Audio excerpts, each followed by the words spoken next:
morning, everybody. Thank you very much for the introduction. I liked the way he leapt onto the stage there. I wasn't going to try and imitate that.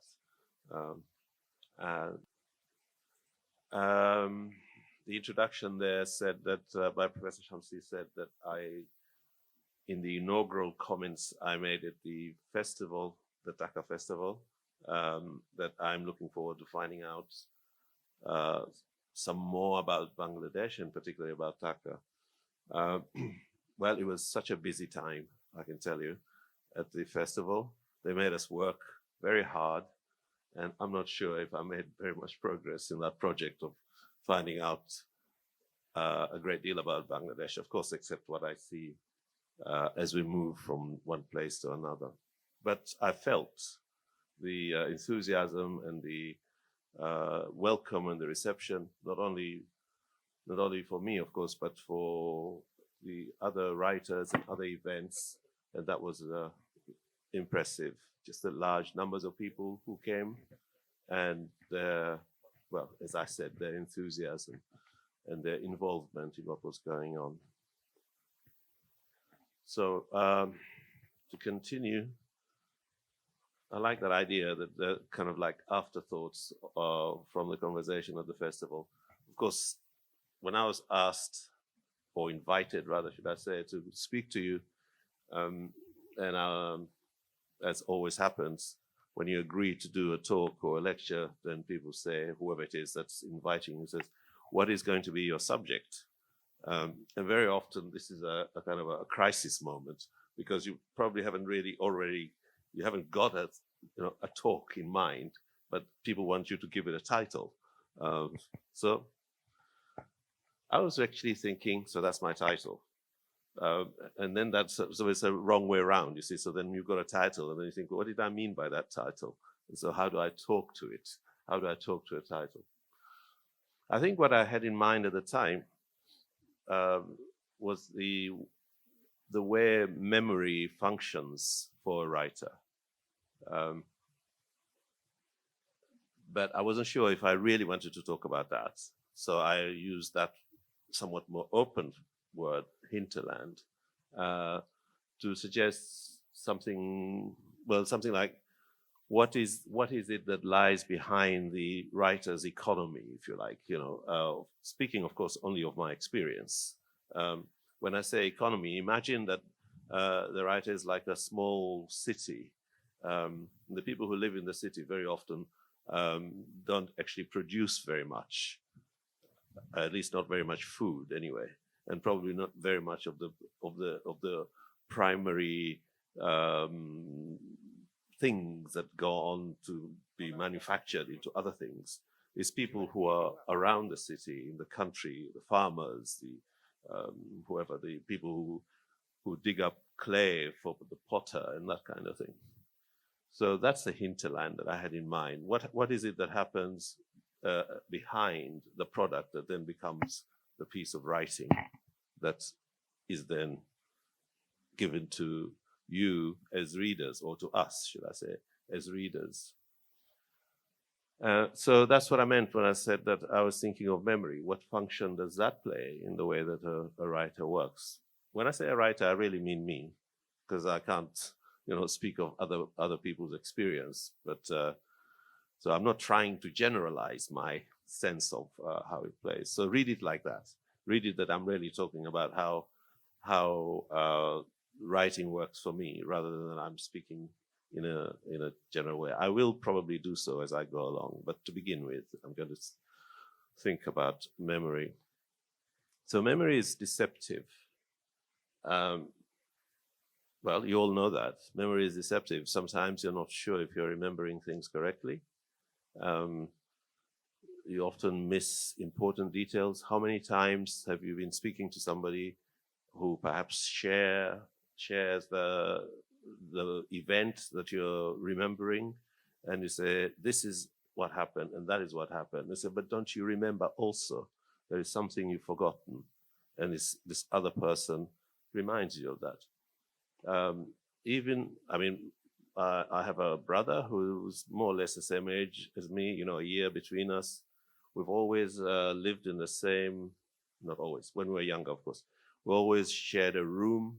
We went to the same school. We were often in the same class, and so on. But we still find ourselves saying, no, no, no, it didn't happen like that. It happened like this, correcting each other's memory of what had happened. So it's a tricky thing, what we think we remember. Now, you imagine then, if you're writing, and especially if you're writing about kind of real incidents. It is fiction after all, so it doesn't have to be exactly as it happened. But still, very often, it's informed by something that did happen. And as you try to recall it, and this is a beautiful thing about writing, because as you try to recall it, these small forgotten details actually come back. Things you had not thought of, things that in an ordinary way you don't have time or reason to think about or to bring back into your present, as it were. But what happens is that you remember a little more detail, and then that detail connects with another detail, and before very long, as you get into the practice of doing it, you find that, in fact, as time passes, you remember more and more rather than less and less. And strangely enough, you remember further back rather than closer to now. It's really, it seems to me, an important resource for the writer. There is, and that might seem okay because you're doing fine, you're remembering, you're writing, you're moving on. But there is a rather, well, I was going to say darker side to it, but it isn't really darker. But there is a rather unfortunate or nagging side to it, because then you don't always want to remember everything. There are a lot of things you want to forget. But once you begin this process, then they keep coming, these things that you perhaps had quietly put away, and they come back. And so you have to live through all of these things. But it isn't always to do with remembering correctly. This is the other thing, that it isn't always to do with remembering exactly as things happen. But what that does is it gives you a sense of what it was like at certain times, what it was like to feel or to grow up or to live or to have experienced. And therefore, when you come to writing about something else, something you're making up, a fictional person, you do have all these other dimensions, which are felt dimensions that you've remembered, and you can now give to somebody else as a way of authenticating whatever it is that you're presenting. But also, memory is important because there are so many attempts to erase that memory. We live, people often say we live in times that are, turbulent or confusing or difficult. Yes, we do. But I don't really think we're exceptional. Our time, I don't think it's an exceptional time. Most people in their own epochs, as it were, probably felt the same way, that we live in turbulent times, for different reasons, perhaps. A few years ago, there was the threat of terror everywhere, suicide bombings, planes being hijacked, and that too seemed like a moment of crisis. And the whole world was being invaded, conflagrations here and there, and so on, powerful nations going to bring peace, apparently, by bombing everybody to death. So the idea of crisis and so on is always with us, I think.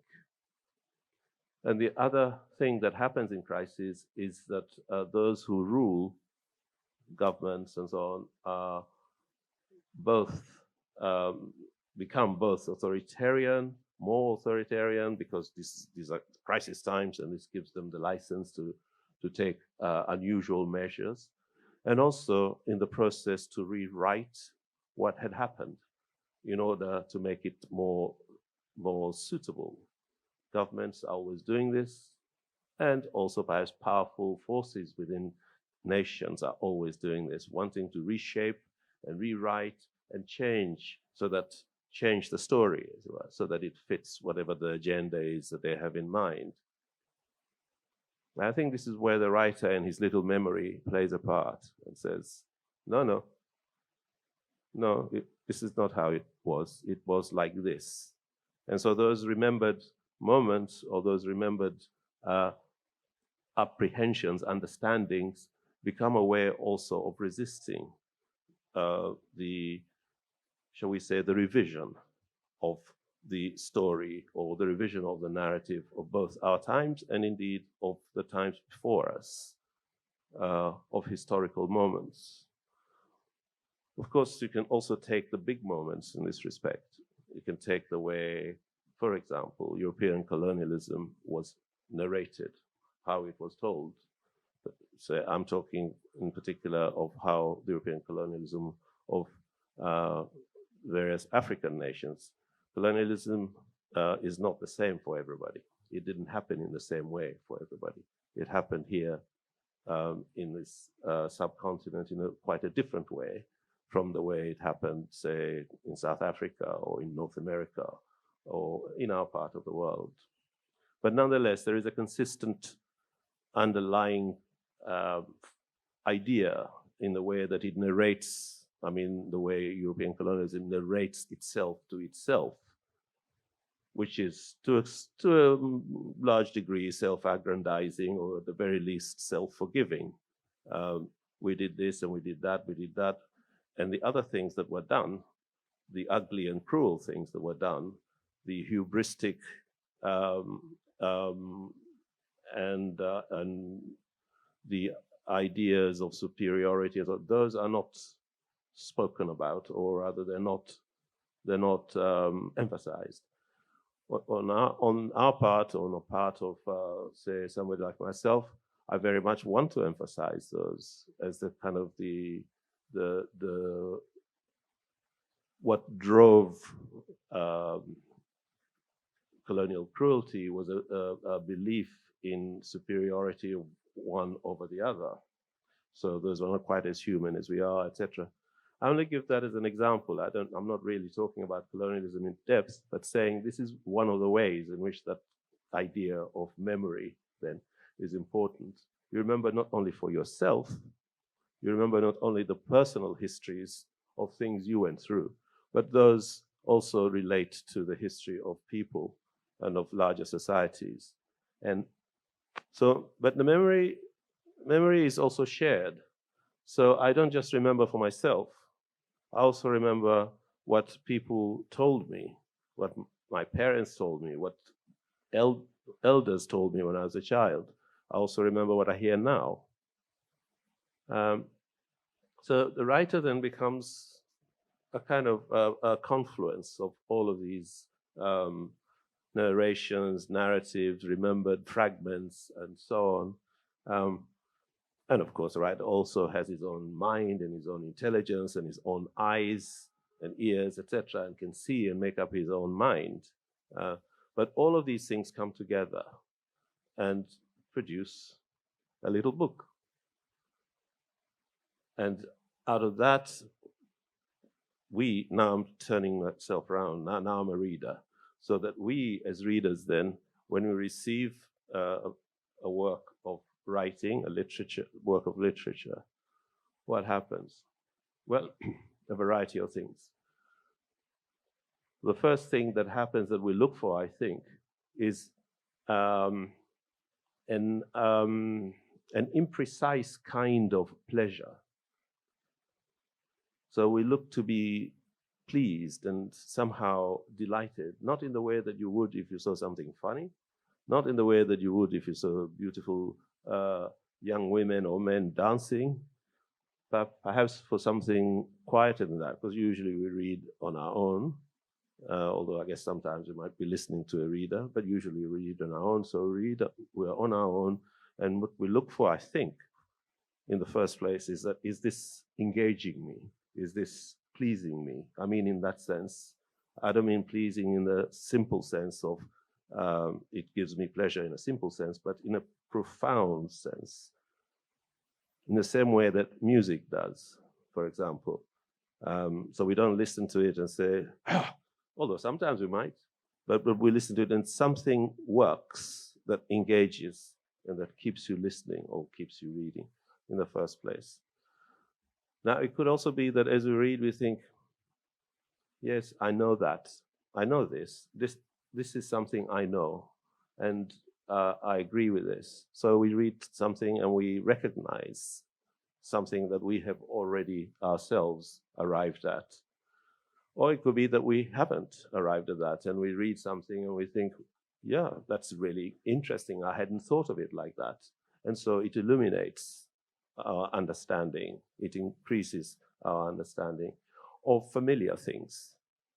But also, when we read, we are struck by what we didn't know at all. So in other words, there is also news in the literature, in things that we read. All of these things may happen at once. All of these things may happen at the same moment, even, or within seconds of each other. I'm thinking of something, I don't know how many people here have read Solzhenitsyn's novel, A Day in the Life of Ivan Denisovich. Some people. Okay, if you haven't, and you have time, and you have a choice between reading this and that, and one of those is One Day in the Life of Denisovich, read One Day in the Life of Ivan Denisovich. It will do all of these things I'm describing here. It certainly did it for me. So that although you think you know something about the Russian Gulag, what happens is that it makes you see in a seriously detailed way what it is like to be in the Russian Gulag. So this is what I mean by news. It's not that it tells you something entirely alien and out of this world, but it brings you news that you had no way previously of receiving. So that's what happens as a reader. So then, to return to our title, just checking the time to see how much time I've got. To return to our title, if the writer's hinterland is memory, this is not a simple thing. This is not simply a matter of remembering, but it's also a matter of remembering in detail, possibly adding to that memory. Sometimes you need to check things. So this is what co-research, as far as I can see, for a writer, I mean, it's not that you invent a subject, but you begin with an idea, and then you know what you know about it. You don't begin from nothing. And then you go maybe perhaps read to either to confirm certain things or to broaden your understanding. So the writer too learns as he, I stick with he because as I've told you, I'm speaking about myself, really, as he probes and investigates and reflects. In my experience, it takes a long time to write. It's not that the writing process is lengthy, not particularly. It might be if you have to, like Shehan was talking about yesterday, those of you who were at the festival will know, it could be that you may have to rewrite several times. This is normal. This is not exceptional at all. Writers don't often talk about it, but quite often the process of you write one draft and another one, then the editor looks at it and the editor asks for more revisions and you think, yes, well, maybe, I'm not sure, at least this is me, I'm not sure, then you revise a third time, and so on, and so it goes on. So there are various stages of this process of revising and so on.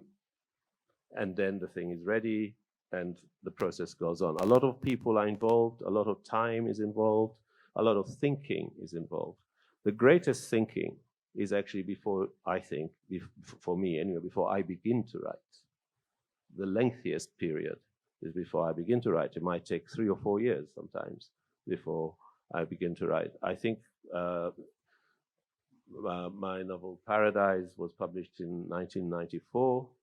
I think I wrote the first paragraph, which actually, strangely enough, turned out to be the final paragraph of the novel, but that's a different story.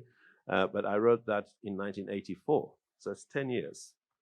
It doesn't mean I was doing nothing else in those 10 years, but that's how long it takes for things to kind of percolate and do their stuff in there. And then the moment arrives when either there is time now when there wasn't before, or oh, I wasn't sure, because people sometimes lurk around with their iPhones to take selfies when you're not looking. So I wasn't sure if that was a lurker. What was I saying? Anyway, so it takes a long time. I was saying, and I was giving the example of paradise. I might also say that that final paragraph, which was the original first paragraph, was of the recruiting drive of the German, it's about the First World War, and the German forces, the German administration, rather, should I say, was recruiting mercenaries for the army. And that's how Paradise ends. So for a long time, I was thinking, while other things were going on, what happened to this young man who becomes a mercenary?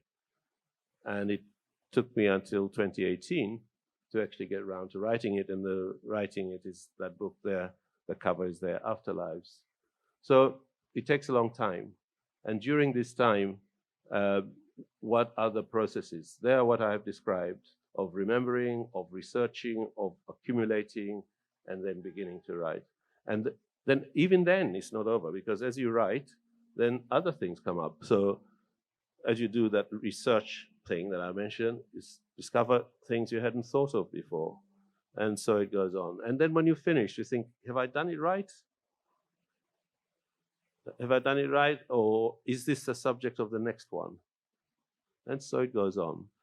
So the writer's hinterland is, as I've described, but it's also actually something to do with the process itself, and how the process itself produces a kind of dynamic that prepares the writer for the next project, as it were, the next thing to be done.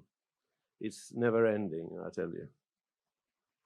Anyway, I think perhaps that will be it. I don't know whether the intention was that I would hear from you in any way at all, questions or not. I don't know if you had that in mind, but I'm happy to take one or two questions. I'm also just happy to say thank you very much for having me here.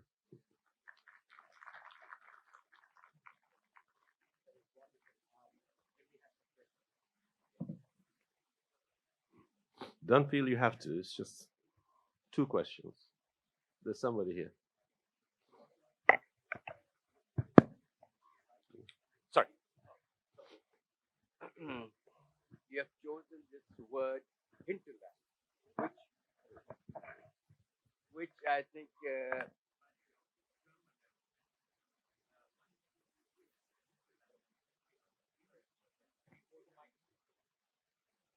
he's asking, let me just repeat it. He's asking why hinterland, and he's suggesting this is a German word, why not an English word? No, it's an English word. So that's not a problem. And I like hinterland because it suggests amplitude. You know, it doesn't say, like I've been talking about memory, but I've tried to show that memory is not a simple thing. So by hinterland, I mean, I'm referring to this, the resources, if you like, what is behind the process. Okay? Ah, there's somebody else there. So I am Professor 𝐒𝐲𝐚. I have a question, sir. I have read most of your novels, and I am working with African literature and culture, and I'm trying to acquaint the people of our country with African literature in Bengali. So I have a question. You write from your memory, and while I recite your novels, I find that all the writings seems to be from your first-hand experience. So how do you negotiate with your memories?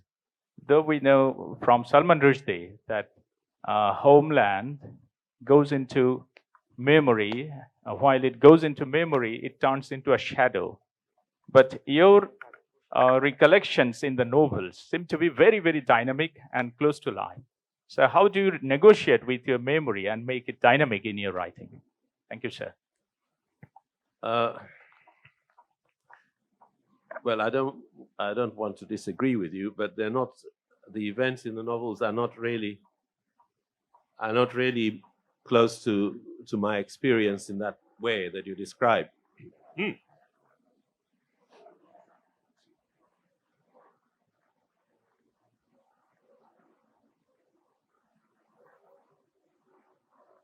I remember from my teaching days when it's at the University of Kent, when it was sunny and bright like this, and I was in one of the seminar rooms on the ground floor, as it were, as opposed to another part of the university. Then it seemed that there was always somebody cutting the grass outside. So the lawnmower going up and down. So that's that. Anyway, I was saying that it's not the case that the experiences are mine. Really, it's not. Very little of it is based on my actual life. On the other hand, it's not too far from my experience in the sense of either because I have observed or I have heard or I've been told by others or I have read in that way. So I don't think it's a problem of trying to keep me out of the writing, as it were, because I'm not. Except, of course, I am in the sense of it's my imagined reality that I'm writing about. On the other hand, it's not a lot of writing of what, it depends. It's genre writing. If you're writing, say, a detective novel or a science fiction novel, you do not need to the kind of tools, as you are, that I've been discussing. You don't need to remember this and that in great detail and so on. You can do it by various sort of formula, almost by plots and so on and so forth. But the kind of writing I do, which is more of a kind of a reflective kind and kind of bringing out or teasing out certain ideas and understandings and so on, does not require that sort of plotting, generally speaking, although it's helpful for there to be a motor driving the narrative, a story or something like this. So the problem of whose story is not an issue. Of course, there are ways in which you have to be sure you're not stepping on other people's intimacies, if that's the case. And on the whole, it's not difficult to do that. You can always change a detail here and change a detail there, change a name, change a time, and so on, so that it becomes unrecognizable, because what is important is not always the personal connection to an individual, but something else, something to do with, let's say, a relationship or something like that. That is the issue. I don't know if that responds adequately to your question. Okay, one more.